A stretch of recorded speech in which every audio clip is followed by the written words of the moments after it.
Salam saudara-saudara yang dikasihi oleh Tuhan Yesus Kristus. Suatu hari saya ketemu dengan seorang remaja putri yang curhat karena saat itu dia merasa dikhianati oleh kekasihnya. Saya bertanya, kenapa kamu yakin bahwa dia mengasihi kamu? Dia menjawab bahwa, dia orang yang romantis, Kak. Kalau ketemu atau telepon, dia kata-katanya itu manis, menyentuh hati saya, membuat saya jadi merasa dikasihi. Saudara-saudara, apakah kasih itu, cinta kasih itu hanya sekedar perkataan?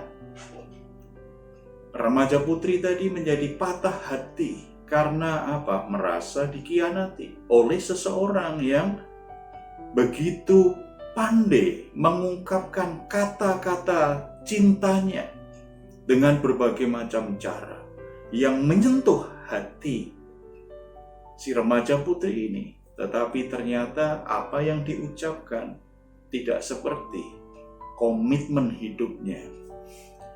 Apakah sebenarnya kasih yang diajarkan oleh firman Tuhan? Mari kita membaca satu ayat dari firman Tuhan. 1 Yohanes pasal 3 ayat 18. Anak-anakku, marilah kita mengasihi bukan dengan perkataan atau dengan lidah, tetapi dengan perbuatan dan dalam kebenaran. Saudara-saudara, ini yang diajarkan oleh Alkitab. Ketika Alkitab mengajarkan kita untuk mengasihi, berarti tekanannya bukan sekedar kepandaian untuk mengungkapkan perasaan cintanya, bukan sekedar itu. Atau kata-kata manis yang membuat orang jadi senang karena mendengar kata-kata yang kelihatannya membuat orang merasa dikasihi. Ayat ini mengingatkan kita, mari kita mengasihi bukan sekedar perkataan, bukan sekedar ucapan dari lidah kita. Tetapi marilah kita mengasihi dengan perbuatan dan kebenaran. Perbuatan, kalau kita lihat konteksnya di sini ada dua yang ditunjukkan. Perbuatan kasih itu. Janganlah ada kebencian. Jadi kebencian itu akan merusak kasih kita kepada seseorang.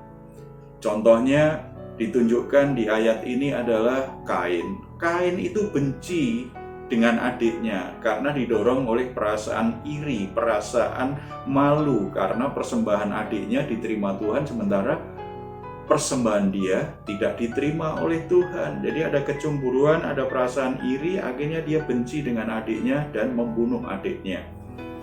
Yang kedua, perbuatan kasih itu ditunjukkan di bagian ini adalah kalau kita diberkati Tuhan dengan harta benda, dengan keuangan, maka kita harus punya kepedulian kepada orang lain, kepada saudara-saudara yang lain yang mereka sedang kekurangan, memang membutuhkan.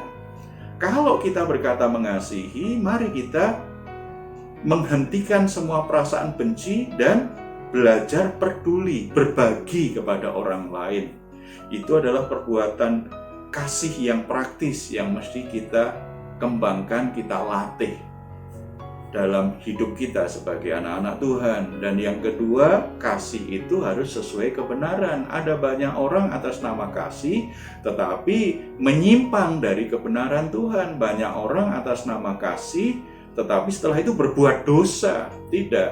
Kalau kita sungguh-sungguh mengasihi seseorang, maka kita akan bersikap, bertindak dan memperlakukan orang itu dengan benar. Hubungan kita tidak akan membuat kita akhirnya setuju atau kompromi dengan dosa. Tidak, dalam kasih itu harus dipraktekkan kebenaran. Kasih itu harus yang benar prakteknya. Jadi bagaimana saudara? Apakah di hatimu ada kasih Tuhan? Apakah saudara ingin terus bertumbuh dalam kasih Tuhan? Jangan hanya di mulut, jangan hanya perkataan. Belajar mengasihi orang lain dengan perbuatan baikmu.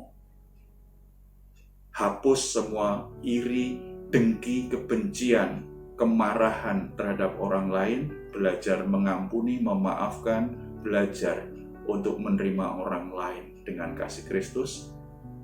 Dan yakinkan pada dirimu sendiri bahwa kasih yang saudara lakukan, perbuatan kasih yang saudara lakukan, itu sesuai dengan kebenaran Tuhan.